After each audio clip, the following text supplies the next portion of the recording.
Ini soalnya. Cara membaca soalnya, kita harus lihat informasi dan kebijakan perusahaan dulu. Ini nanti harus kita masukkan ke dalam input data bisnis awal di Mayop. Langsung saja kita buka Mayop. Di Mayop ini, di sini ada beberapa menu awal ketika kita sudah berhasil membuka aplikasinya. Di sini ada Open, Create, Explore, What's New, and Exit. Jadi di Open sini ini digunakan untuk membuka file yang sudah pernah kita buat. Yang Create ini digunakan untuk membuat file baru. Explore digunakan untuk melihat sampel company atau contoh perusahaan yang ada di Mayop. What's New ini untuk melihat apakah ada versi yang terbaru untuk Mayop. Sedangkan versi yang sekarang sudah memasuki versi Mayop V19. Exit ini digunakan untuk keluar dari aplikasi Mayop ini. Oke, kita langsung ke Create.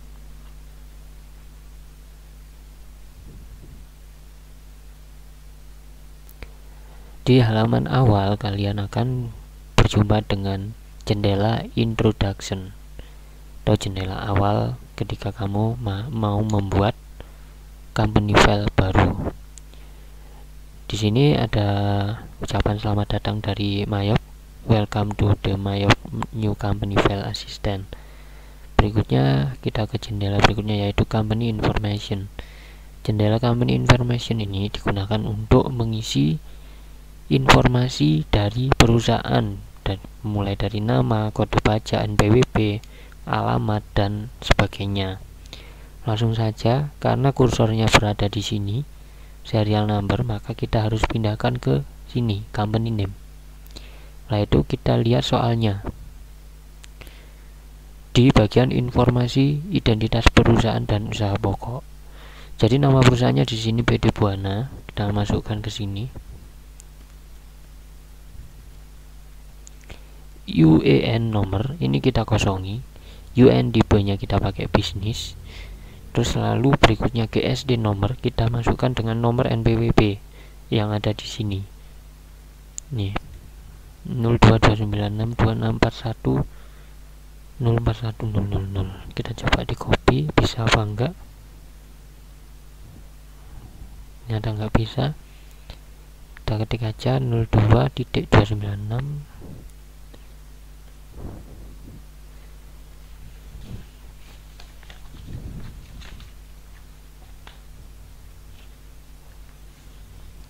.264 .1.041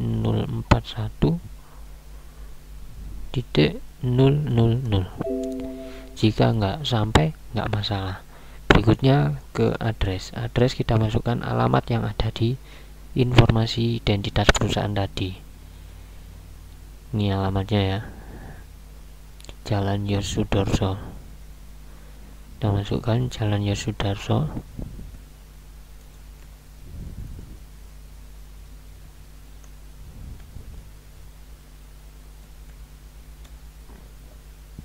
Nomor 49 Jakarta. Berikutnya kita masukkan phone numbernya, dilihat dari tempat kedudukan tadi 021 240 1234. Fax numbernya sama, fax number maksudnya.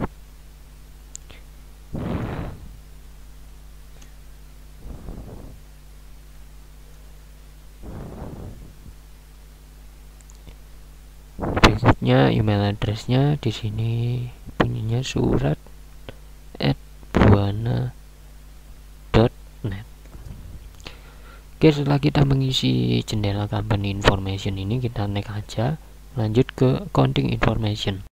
Jadi informasi akuntansi ini di jendela berikutnya, yaitu jendela accounting information, digunakan untuk mengetahui tahun berapakah data bisnis ini dibuat, dimulai dari bulan apa, dan diakhiri di bulan apa, dalam periode 12 atau 13 dalam 1 tahun. Untuk mengetahui, kita lihat di kebijakan akuntansinya. Nah, di sini di bagian yang umum. Kita baca satu persatu. Di sini laporan keuangan disusun berdasarkan SAK etap, standar akuntansi entitas tanpa akuntabilitas publik.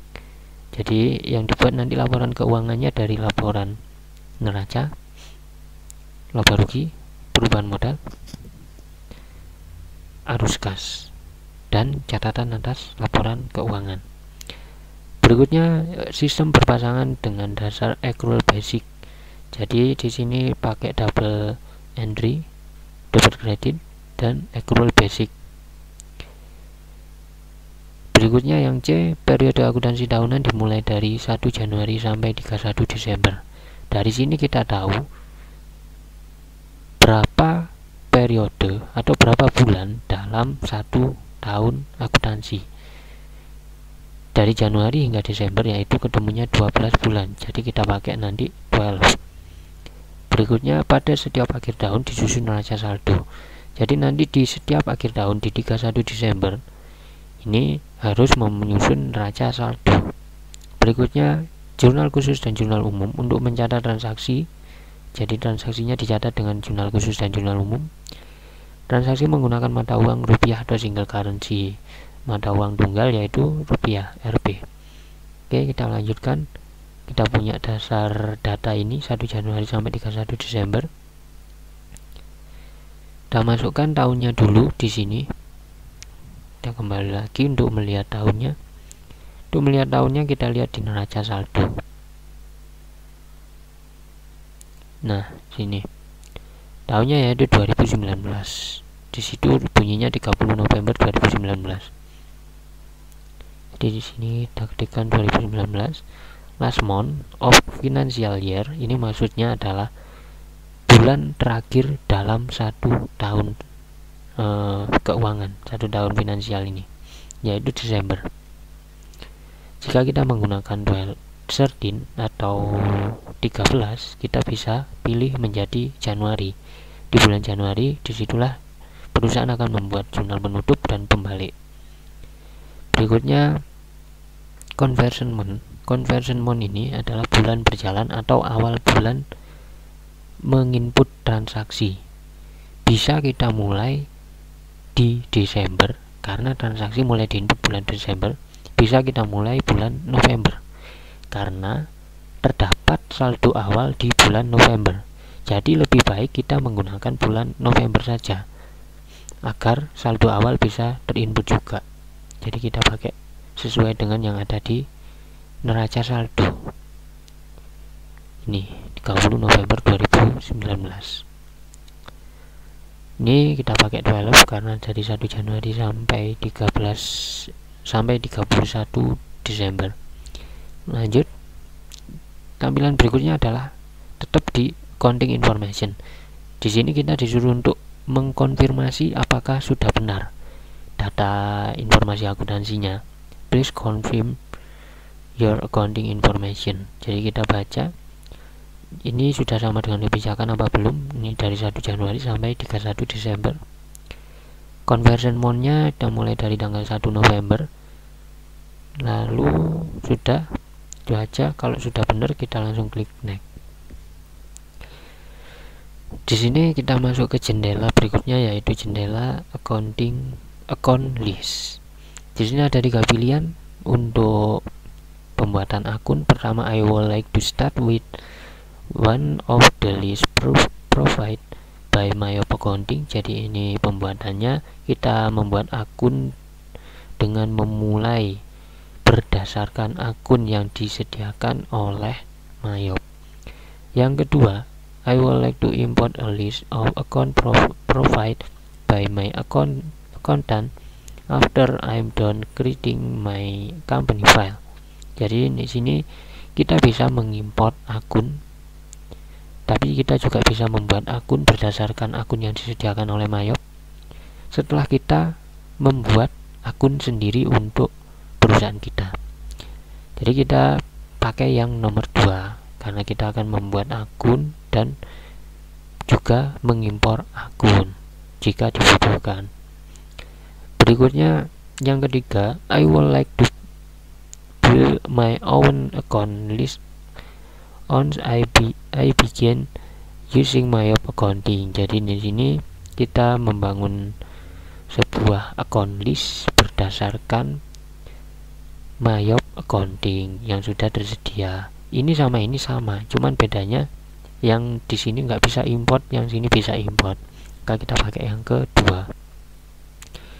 Next, berikutnya di sini kita masuk ke jendela company file, atau sini perintahnya yaitu create your company file. Jadi kamu disuruh untuk membuat filenya. Filenya itu ditaruh di mana? Kita klik change.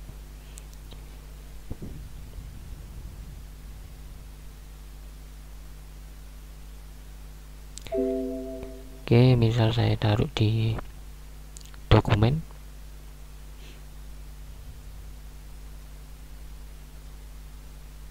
Biar nggak hilang, saya kasih folder sendiri.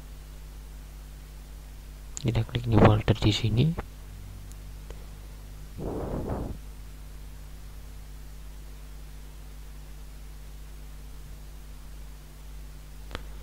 Kita kasih nama PD Buana. Dibuka, lalu kita klik save. Berikutnya kita next, kita ke jendela yang terakhir, yaitu jendela conclusion atau kesimpulan. Kita bisa menggunakan dua menu ini, yaitu setup assistant dan command center. Kita pilih yang command center karena kita akan menginput data-datanya secara manual satu persatu dari membuat account list.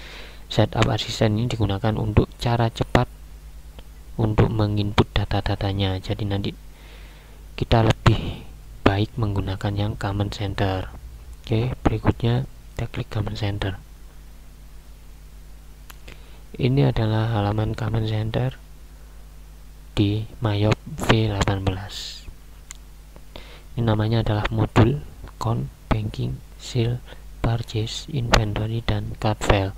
Dalamnya sini terdapat beberapa menu.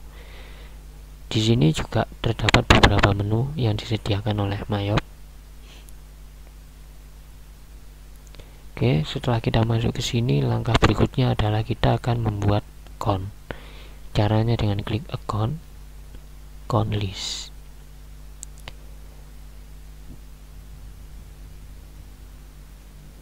Account yang harus kita buat yang pertama adalah account yang ada di bagian aset.